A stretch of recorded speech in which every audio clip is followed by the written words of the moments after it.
Hola a todos, mi nombre es María Ángel Ruiz y bienvenidos una vez más a Clásicos Enfermeros.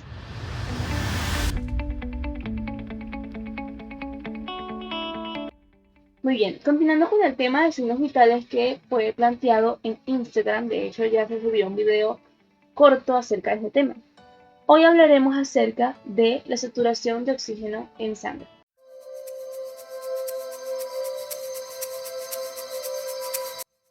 Bien, ¿qué es esto de saturación de oxígeno en sangre? Pues no es más que la cantidad de oxígeno que se encuentra en nuestros glóbulos rojos, en nuestra sangre. Sencillo, ¿no? Pero aquí quisiera aclararles un punto o agregar un paréntesis. Dentro de nuestros glóbulos rojos se encuentra una molécula llamada hemoglobina. Esta es la que se encarga de captar el oxígeno que nuestros pulmones inhalan para poder transportarla por la sangre y por ende por todo nuestro organismo. Muy bien. Pero ¿cómo sabemos cuánta cantidad de sangre tenemos, de oxígeno tenemos en la sangre? ¿Cuánta cantidad de saturación de oxígeno está presente en nuestra sangre? Pues veremos a continuación cómo medir la saturación de oxígeno en sangre.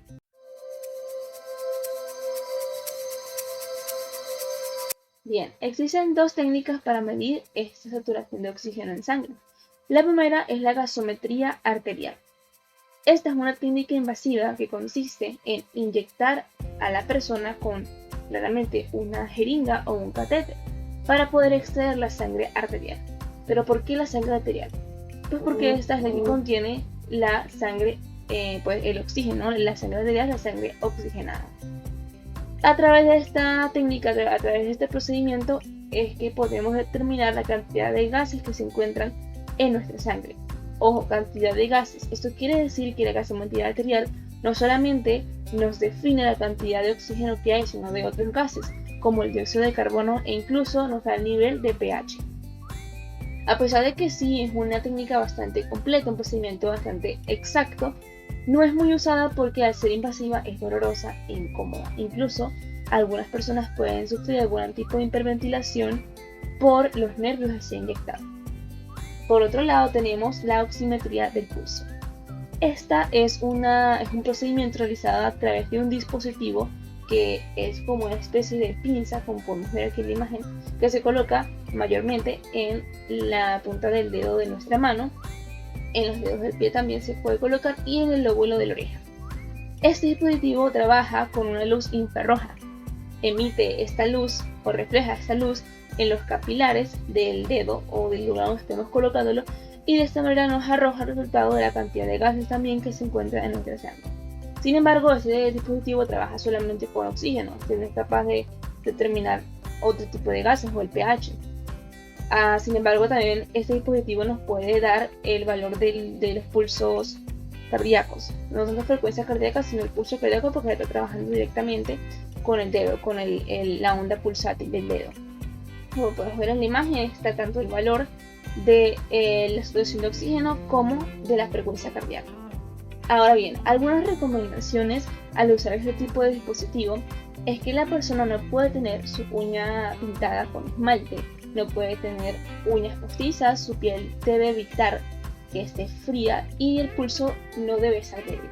Todo esto puede afectar a la lectura real de la saturación de oxígeno.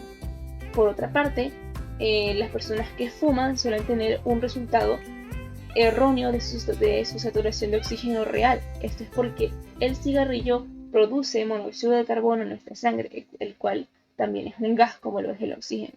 Y como mencioné anteriormente, el pulsiómetro no puede definir qué tipo de gas es el que está detectando, sino que simplemente va a detectar el que esté en mayor cantidad.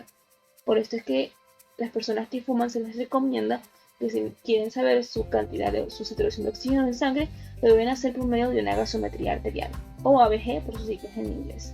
Perfecto. Ahora que conocemos cómo se mide, te estarás preguntando, ¿cómo sé cuáles son los valores normales? ¿Cómo sé cuando estoy en óptimas condiciones en cuanto a los niveles de oxígeno se refiere? Pues bien, a continuación les explicaré cuáles son los valores normales de saturación de oxígeno en sangre.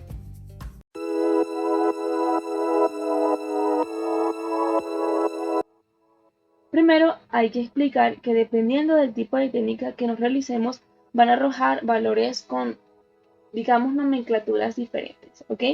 En la gasometría arterial, los niveles de oxígeno se ven representados como presión arterial de oxígeno o PaO2. Estas se expresan en milímetros de mercurio o mmHg y los valores normales van de 80 a 100 milímetros de mercurio. ¿Ok?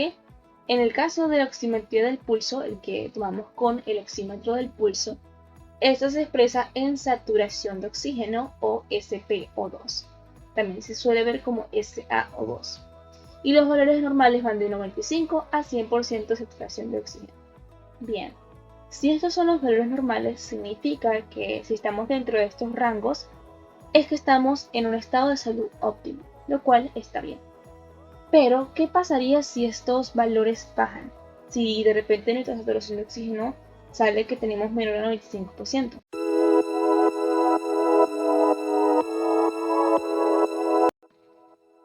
Si baja de un 95%, puede que estemos hablando de una hipoxemia. Digo puede porque en algunas literaturas puede salir que hipoxemia es menor a 90%. Pero si es menor al 95% ya estamos hablando de una hipoxemia porque la hipoxemia son niveles bajos de oxígeno en sangre. A esto se le llama.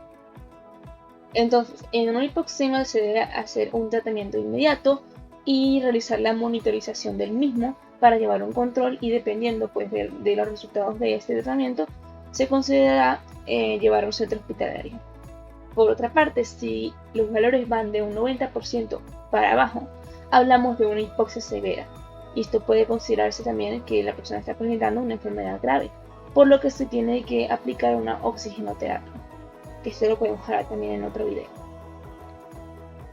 La hipoxia, para que sepan, es los niveles bajos de oxígeno en los tejidos. Bien. Ahora, si la persona tiene un nivel de oxígeno menor a 80%, es grave. Podemos incluso hablar de una hipoxia cerebral. Y en este caso se debe recurrir a la ventilación o a la ventilación mecánica o intubación. En el caso de que la persona pase de 80 a 70% más o menos, hablamos de síntomas graves como son problemas mentales, falta de conciencia, falta de aire, falta de concentración, problemas neurológicos, mareos. Y esto es así porque, como mencioné anteriormente, una hipoxia severa puede llegar a una hipoxia cerebral. Siempre una hipoxia suele afectar directamente al cerebro. Y también puede ocurrir una necrosis tisular. ¿Por qué? Porque, como mencioné anteriormente, una hipoxia es la falta de oxígeno en los tejidos. ¿Y qué pasa si un tejido deja de recibir oxígeno? Se muere. Bien. Te estarás preguntando, pero ¿qué causa todo esto? ¿Qué causa que nuestros niveles de oxígeno estén tan bajos?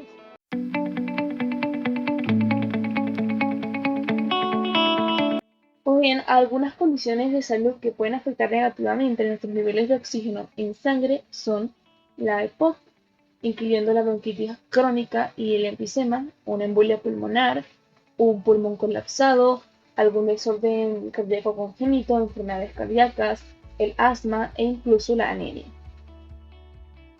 Esto es porque, por una parte, las enfermedades respiratorias no permiten que nuestros pulmones inhalen adecuadamente el oxígeno que se encuentra en el aire y expulsen dióxido de carbono.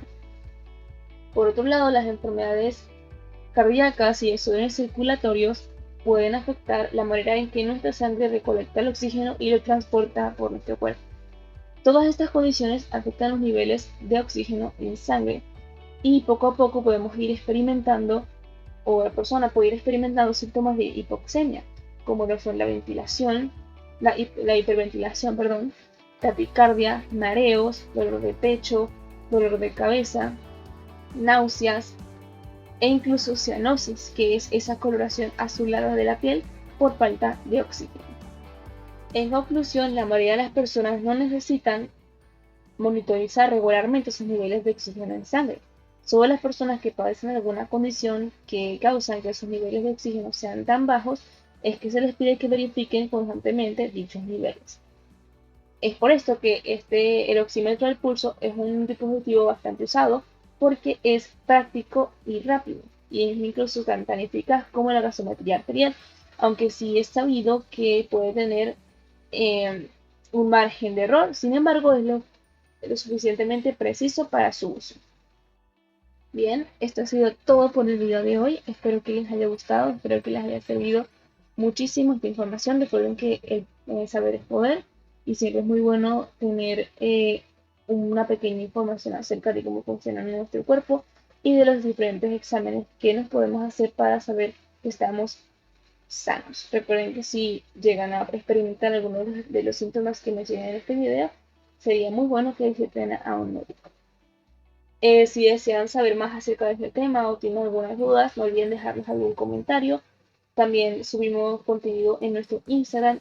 Síganos por allá como @clásicos_enfermeros y suscríbanse a este canal para que nos puedan apoyar en esta causa de informar acerca de la salud. Nos vemos en el siguiente video. Chao.